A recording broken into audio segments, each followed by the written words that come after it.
el incomprendido espectáculo de la cruz. El incomprendido espectáculo de la cruz.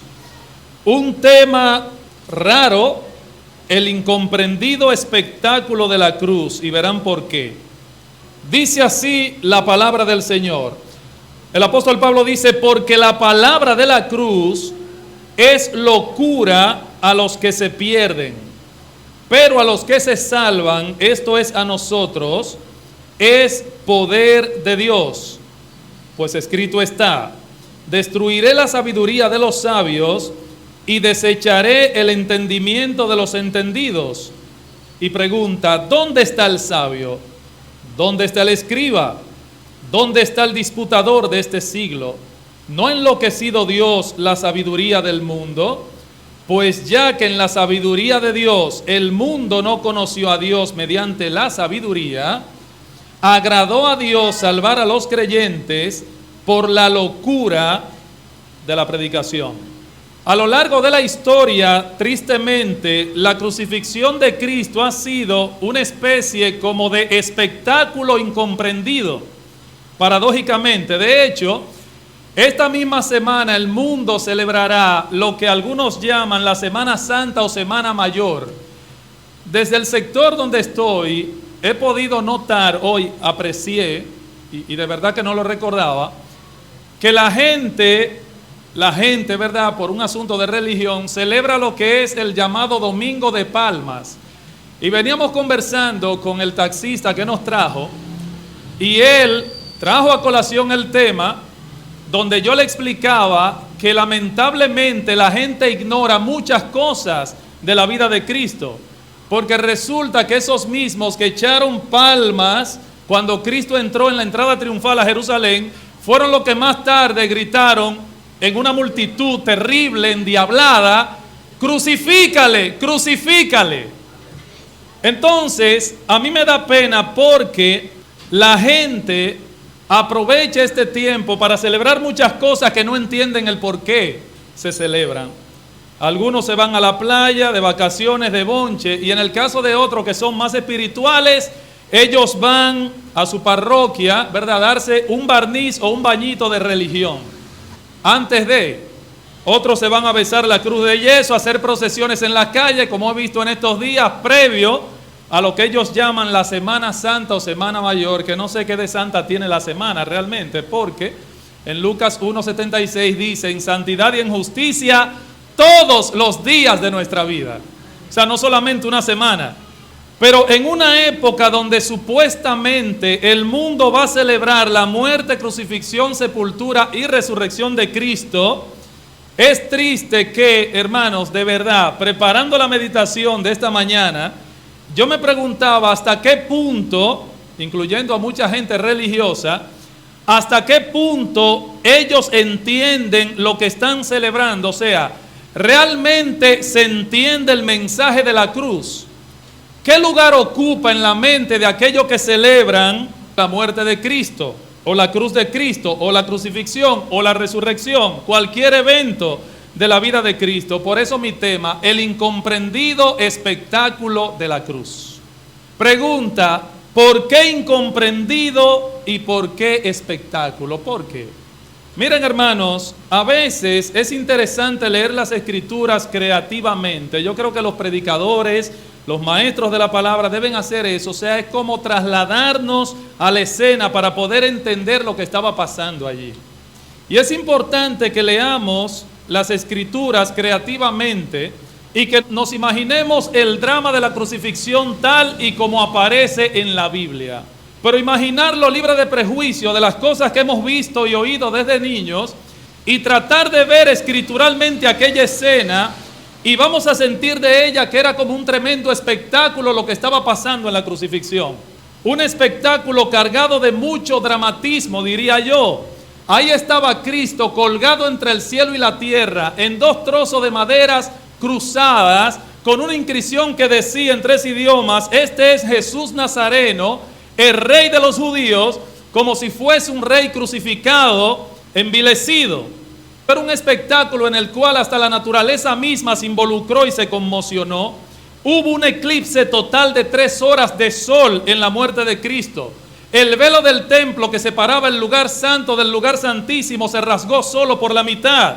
Cuando Él expiró, hubo un terremoto donde dice la Biblia que la tierra tembló y los sepulcros se abrieron en los cementerios. Era como si la naturaleza y la tierra misma no podían soportar apacible el acontecimiento, el espectáculo que estaba pasando ahí. Y era tan dramático, o en otras palabras, tan aterrador, que mucha gente en la muerte de Cristo empezaron a huir de espaldas a la cruz, llenos de terror, golpeándose el pecho, hermano, llenos de terror ante ese espectáculo. Ahora, la palabra espectáculo no es un invento mío, la narra Lucas en el capítulo 23. Vayan conmigo allá, Lucas, capítulo 23, 44. Observen, hermanos, y lean de manera creativa el drama de lo que estaba pasando ese día en la crucifixión. Dice Lucas 23:44, cuando era como la hora sexta, hubo tinieblas sobre la tierra. Imagínense, está todo claro y de repente se tapa el sol y hay una terrible oscuridad de día. Dice, cuando era como la hora sexta, hubo tinieblas sobre toda la tierra hasta la hora novena, y el sol se oscureció y el velo del templo se rasgó por la mitad. Entonces Jesús, clamando a gran voz, dijo, Padre, en tus manos encomiendo mi espíritu. Y habiendo dicho esto, expiró. Cuando el centurión vio lo que había acontecido, dio gloria a Dios, diciendo, verdaderamente este hombre era justo. Y toda la multitud de los que estaban presentes en este espectáculo, viendo lo que había acontecido, se volvían golpeándose el pecho. O sea, imaginen la escena, la multitud corriendo de espaldas hacia la cruz, golpeándose el pecho, llenos de terror. Ahí estaban mirando estas cosas, dice el texto. ¿Y saben lo que pienso? Que ellos no estaban entendiendo lo que estaban mirando.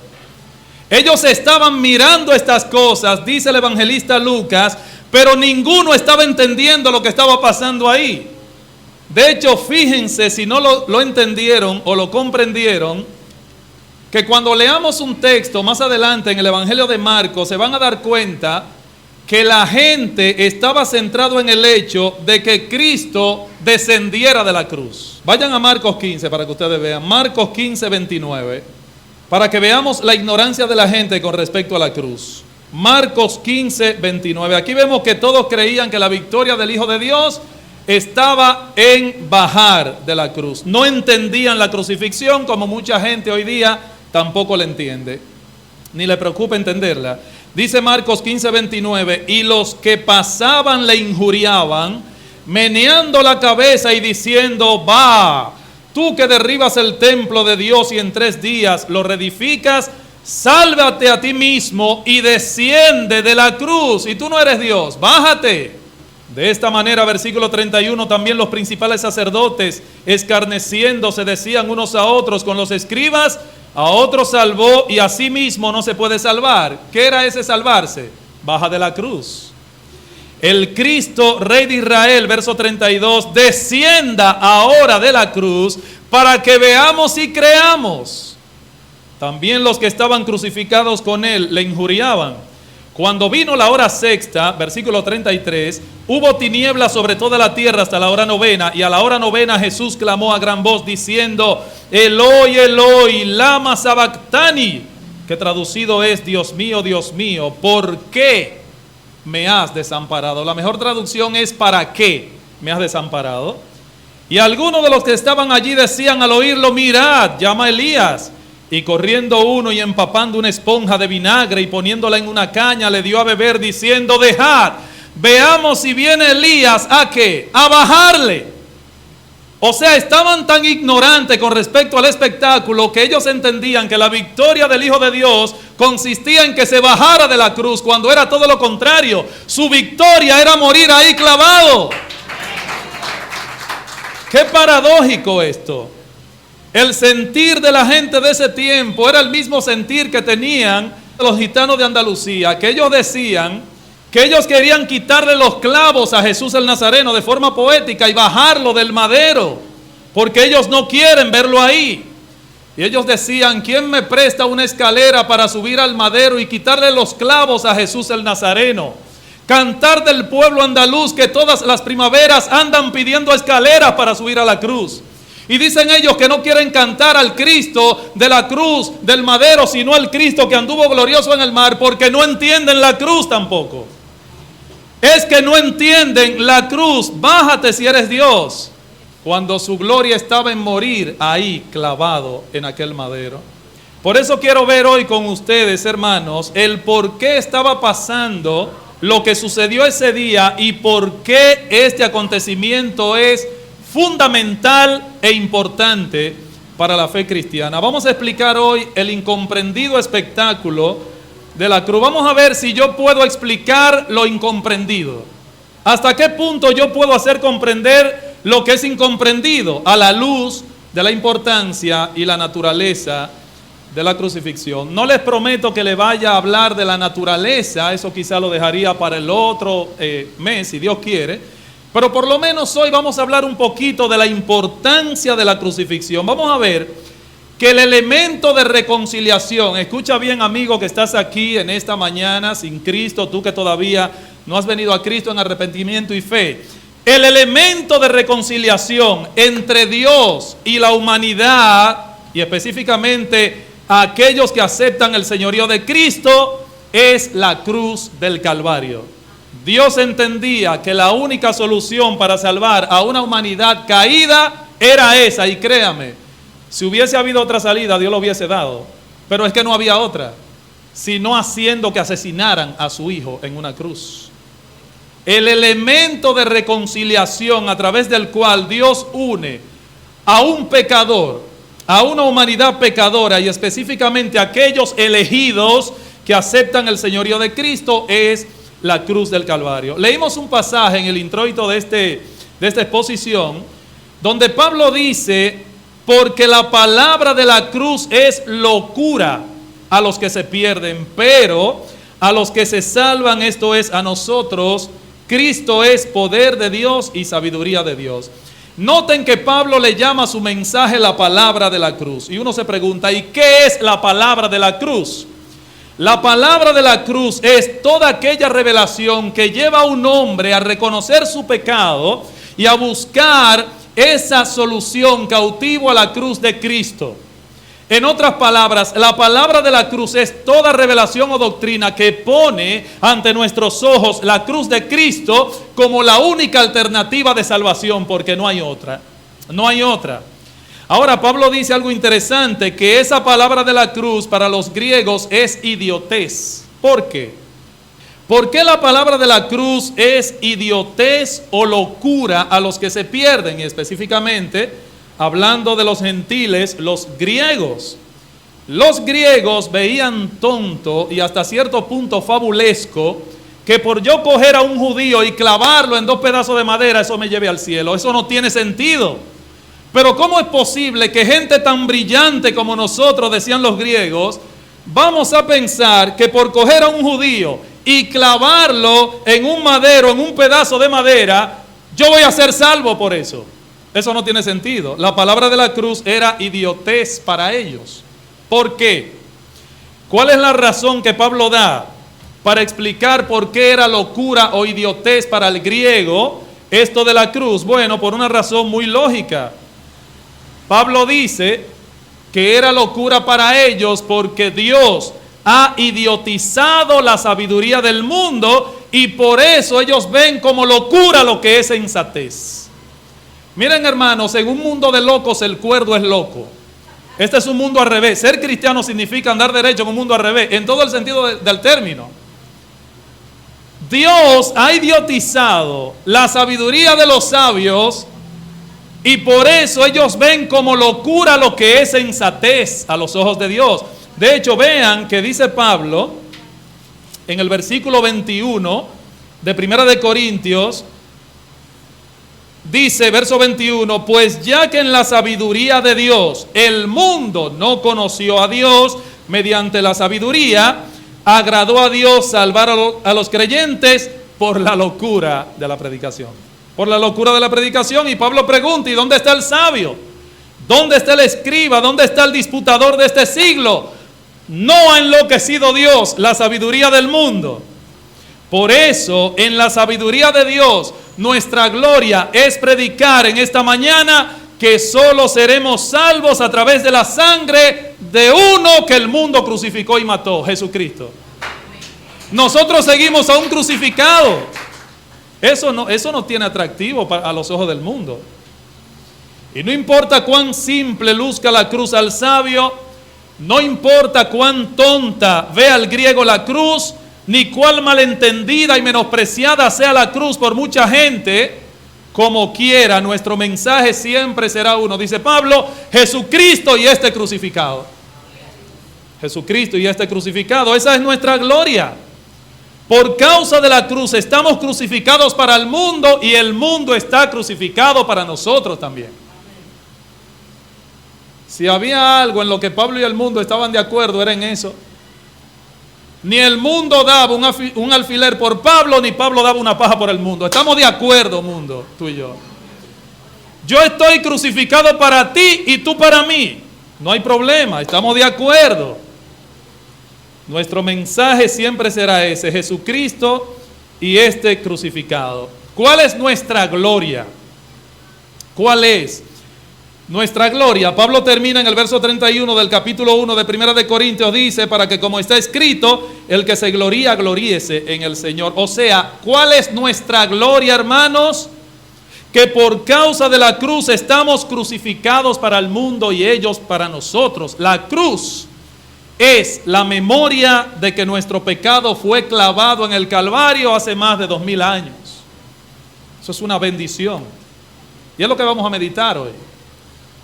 Y es cierto que la crucifixión, a mi juicio, es el más horrendo crimen que la humanidad haya cometido. La crucifixión. Pero una cosa es la crucifixión y otra cosa es la cruz. La crucifixión es el más horrendo crimen de la historia. Pero paradójicamente vemos en la cruz al Hijo de Dios muriendo en nuestro lugar para que no seamos condenados. Esa es una paradoja. Por eso no podemos ver ninguna derrota en la cruz. No hay derrota en la cruz. Y por eso Pablo, hablando a judíos o de judíos y griegos, dice que él solamente predicaba a Cristo y a este crucificado. Y a los Gálatas, oigan lo que le dijo: pero lejos esté de mí gloriarme, sino en la cruz de nuestro Señor Jesucristo. O sea, yo no tengo motivo, humanamente hablando, de ninguna gloria o alabanza en mí mismo, sino que veo en la cruz mi miseria de que Cristo muere en mi lugar y toda mi gloria está en la cruz del Señor. Por eso la cruz fue fundamental en la predicación de los apóstoles. Ellos siempre predicaron la cruz, la muerte de Cristo. Ahora vamos a una pregunta mucho más específica. Ok, ¿por qué es importante la crucifixión? ¿Por qué? O sea, ¿en qué se basa la importancia de la crucifixión? Definitivamente la crucifixión es algo sumamente importante. La pregunta es ¿por qué? En primer lugar, tome nota, vemos en la crucifixión un plan trazado por Dios desde antes de la fundación del mundo. Primera razón. Primera razón de su importancia. En la crucifixión vemos un plan trazado por Dios desde antes de la fundación del mundo. Hay personas que ven en la muerte de Cristo un martirio más. ¿Quién fue Jesús? El mártir del Gólgota, como dicen algunos. Un mártir, una víctima de los judíos. Un muerto a destiempo, como dijo alguien una vez. Un muerto a destiempo, el pobre. Vino al mundo, no lo comprendieron, trajo un buen mensaje y lo mataron. Un muerto a destiempo, un mártir. Ahora, cuando nosotros profundizamos con cuidado las Escrituras, vamos a ver que la crucifixión es una pieza fundamental en ese plan redentor de Dios y que fue planificada con detalles en la mente de Dios mucho antes de que todos estos sistemas y constelaciones fueran hechos. Busquen Primera de Pedro capítulo 1. Primera carta de Pedro capítulo 1, versículos 18 al 20.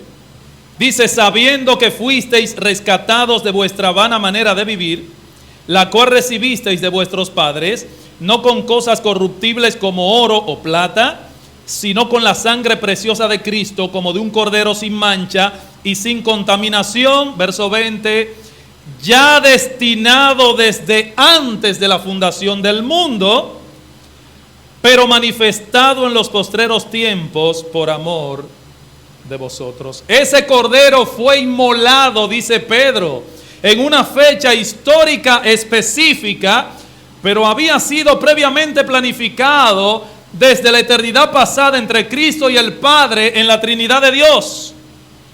¿Cuándo fue decidida la cruz? ¿En qué momento? Dice Pedro, desde antes de la fundación del mundo. Antes de la fundación del mundo. Antes de que la tierra existiera, Dios decidió la cruz. Desde la eternidad. Es como si Cristo y el Padre trataran ese asunto y Jesús viene voluntariamente a la tierra a morir en una decisión entre ellos, tal y como lo dice Hebreos capítulo 10. Me preparaste cuerpo, dice Hebreos capítulo 10. Así que primero es importante la crucifixión porque fue planificada desde antes de la fundación del mundo. En segundo lugar, la crucifixión es importante porque fue predicha con detalles por los profetas. Y hermano, ahí sí que me voy a detener un ratito. La crucifixión es importante porque fue predicha con detalles por los profetas en el Antiguo Testamento. Me fascina porque los profetas tuvieron una creatividad fantástica, guiada por el Espíritu Santo, para enseñarnos sobre esto. Por ejemplo, déjenme citar un par de textos antiguos testamentarios. Salmo 22, vayan allá. Salmo 22. Señores, vamos a ver mucha Biblia, ¿eh? Interesante el Salmo 22 porque resulta ser que el Salmo 22 fue escrito aproximadamente 1000 años antes de Cristo venir a este mundo. 1000 años, señores, antes de Cristo pisar esta tierra. Y déjeme darle un dato, David no conocía la muerte de cruz. El que escribe este salmo es David. Salmo 22. Y es interesante que David, inspirado por el Espíritu Santo, describe con lujos de detalles todo el drama de la crucifixión, antes de la crucifixión, 1000 años antes. ¿Cómo comienza el Salmo? Salmo 22:1 dice, con el clamor de la cruz, de Cristo en la cruz, Dios mío, ¿por qué me has desamparado? Cristo no dijo eso en la cruz. El versículo 7 nos presenta el gran espectáculo de la crucifixión. Dice, todos los que me ven me escarnecen, versículo 7. Fíjense en el espectáculo que hubo allí. Todos los que me ven me escarnecen, estiran la boca, menean la cabeza diciendo, se encomendó a Jehová, líbrale él, y tú no eres el Hijo de Dios. Sálvate, dice, sálvele, puesto que en él se complacía. El versículo 12 sigue con el espectáculo. Me han rodeado muchos toros. Hermano, no eran gallinitas, no eran palomas, eran toros, dice la Biblia. Eran toros los que rodeaban a Cristo. Fuertes toros de Basán me han cercado. Abrieron sobre mí su boca como león rapaz y rugiente. Versículo 16. Perros me han rodeado, dice Cristo. Me han cercado cuadrilla de malignos. No eran gente buena. Eran gente, mis hermanos, óigame, usada por el mismo diablo para matar al Hijo de Dios. Versículo 14 sigue diciendo, presenta la muerte de un crucificado. Dice, he sido derramado como aguas, todos mis huesos se descoyuntaron. La posición incómoda del crucificado no era fácil. Eso lo veremos el mes que viene, si Dios quiere. Dice, mi corazón fue como cera. O sea, el crucificado muere por rotura de corazón siempre. Por eso dice, mi corazón fue como cera, derritiéndose en medio de mis entrañas. Y sigue diciendo el versículo 15, como un tiesto se secó mi vigor y mi lengua se pegó a mi paladar, la sed de la cruz. Por eso Cristo dijo, tengo sed, que no creo que era una sed física cualquiera. Verso 16, horadaron mis manos y mis pies, o sea, me han hecho hoyo en las manos y en los pies, dice Cristo, me han crucificado. Eso es lo que dice David, 1000 años antes de Cristo. Versos 17 y 18, el gemir y la desnudez de Cristo. Dice, contar puedo todos mis huesos. Se ordenó a los soldados que no quebraran sus huesos, eso era profético. Entre tanto, sigue diciendo, ellos me miran y me observan. Están exhortos con el espectáculo, ¿no? Como dice Lucas, ahí estaba el pueblo mirando estas cosas. Versículo 18, repartieron entre sí mis vestidos y sobre mi ropa echaron suertes. Hermano, atención a esto. La tradición pone al Cristo de la cruz de yeso con un pañito. Hermano, a Cristo lo desnudaron en público. Le quitaron la ropa a Jesucristo. Fue terrible, fue una humillación. Dice, repartieron entre sí mis vestidos y sobre mi ropa echaron suerte, la desnudez de Cristo. La única preocupación de los soldados era repartirse el vestido, la túnica de Jesús. No entendían lo que estaba pasando ahí. Otro pasaje clásico de la crucifixión fascinante es Isaías 53. Vayan allá. Isaías 53, del que les predicaré, si Dios quiere, en algún otro momento a lo largo del tiempo que estamos con ustedes aquí. Isaías 53 fue escrito 750 años antes de Cristo venir. Este es un poquito más joven. El Salmo 22 fueron 1000 años antes.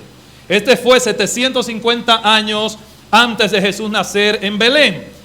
Comencemos leyendo desde el versículo 13 del capítulo 52 para que veamos el contexto, porque ahí es que comienza realmente el pasaje. 52:13 de Isaías. Dice, he aquí mi siervo será prosperado, será engrandecido y exaltado y será puesto muy en alto. Aquí se presenta al siervo de Dios despreciado, también desfigurado, muerto y exaltado, porque el texto como que es intermitente. En una lo presenta exaltado y otra humillado. Y luego lo exalta y luego lo humilla, hasta que lo termina ya exaltando. Dice, cómo se asombraron de ti muchos, de tal manera fue desfigurado de los hombres su parecer, y su hermosura más que la de los hijos de los hombres. En otras palabras, le dieron tantos golpes a Cristo que no parecía un ser humano. De hecho, la expresión de Pilato cuando él lo saca, porque Pilato le dio a Cristo, le dio con el flagum romano, que era un látigo especial con pedacitos de metal y huesitos de animales que descarnaban la víctima, y le dio para que el pueblo le cogiera pena y dijera, mira, suéltalo ya. Fue una masa humana lo que presentó Pilato al pueblo, porque él quería soltar a Cristo, pero en su acto cobarde no lo hizo. Por eso dice el texto aquí, claramente, de tal manera fue desfigurado de los hombres su parecer y su hermosura más que la de los hijos de los hombres. No parecía un ser humano Jesús.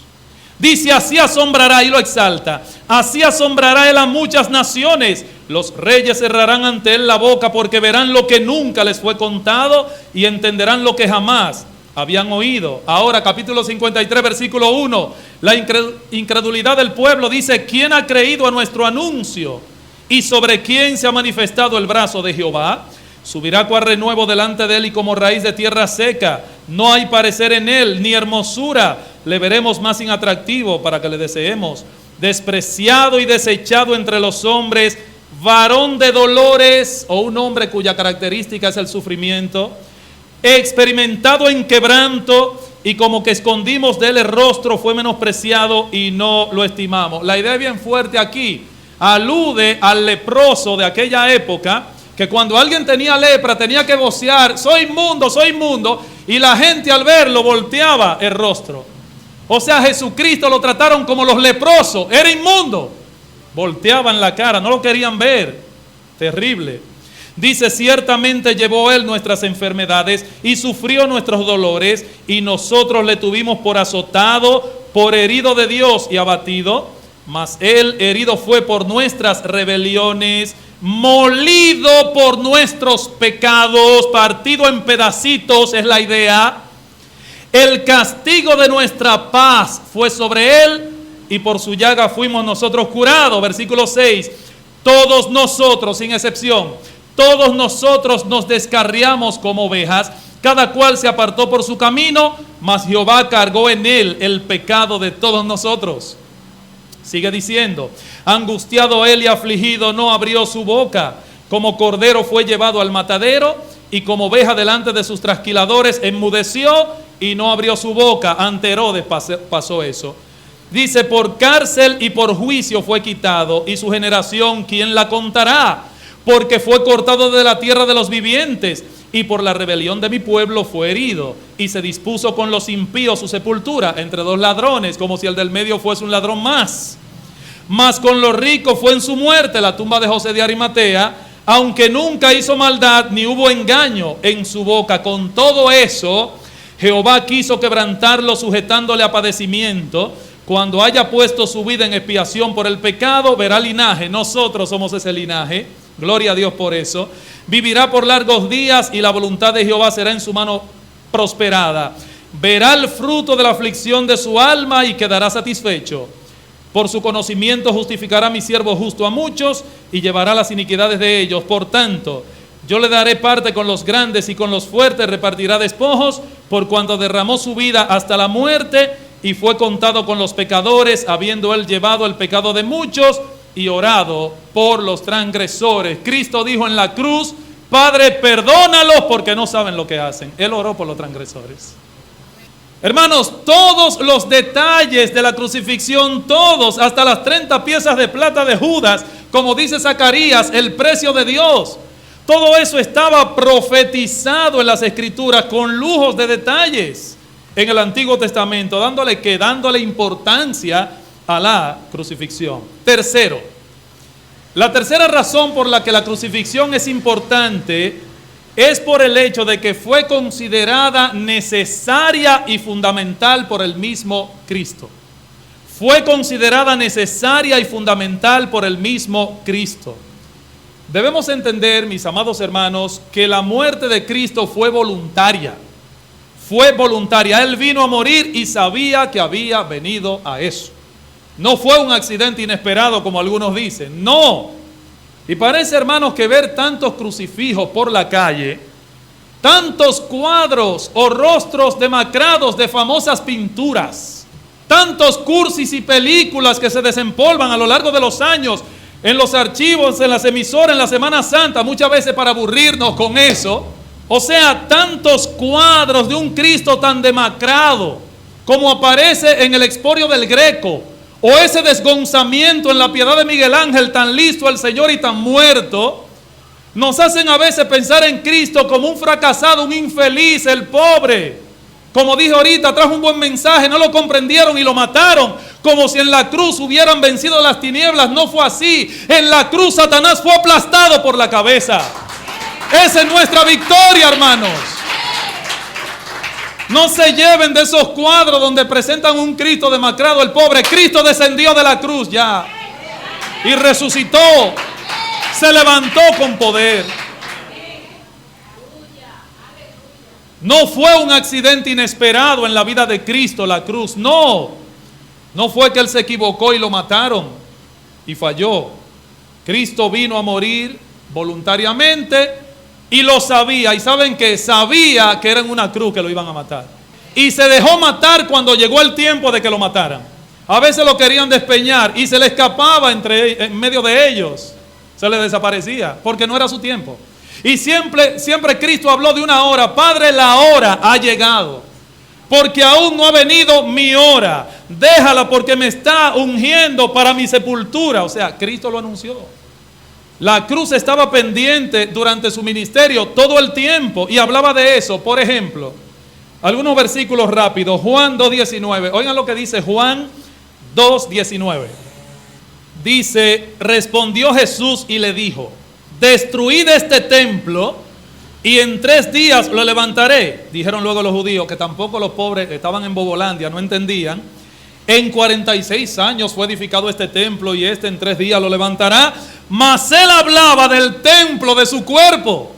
De eso era que hablaba. Juan 3:14, hablando con Nicodemo: y como Moisés levantó la serpiente en el desierto, así es necesario que el Hijo del Hombre sea levantado.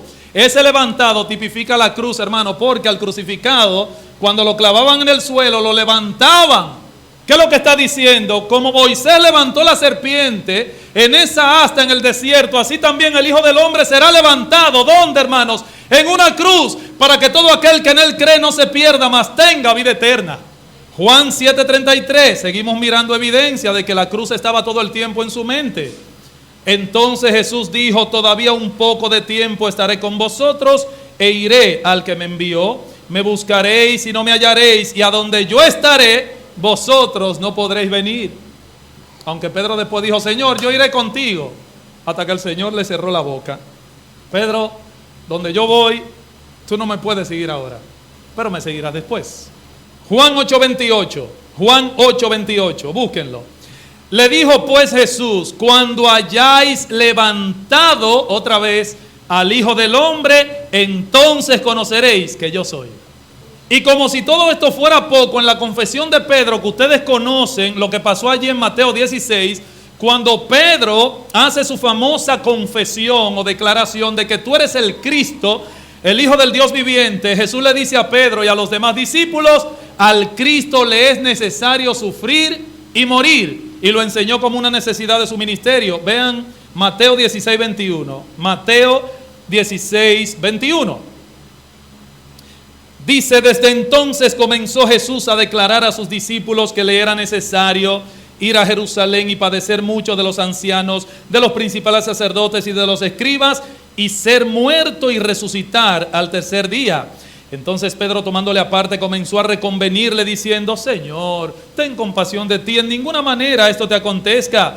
Pero él volviéndose dijo a Pedro, quítate de delante de mí, Satanás, me eres tropiezo, porque no pones la mira en las cosas de Dios, sino en la de los hombres. Entonces Jesús dijo a sus discípulos, si alguno quiere venir en pos de mí, niéguese a sí mismo, y para dar un símil de lo que es el discipulado, ¿qué ejemplo tomó Jesús?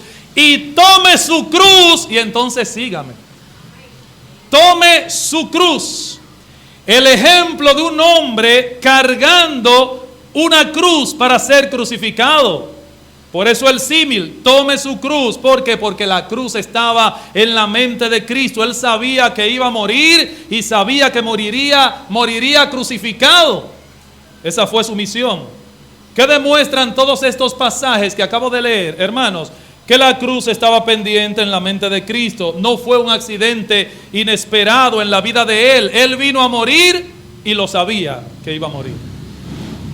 Por eso en la oración de Juan 17, esa oración intercesora, Él dice, Padre, la hora ha llegado. ¿Cuál hora? La cruz.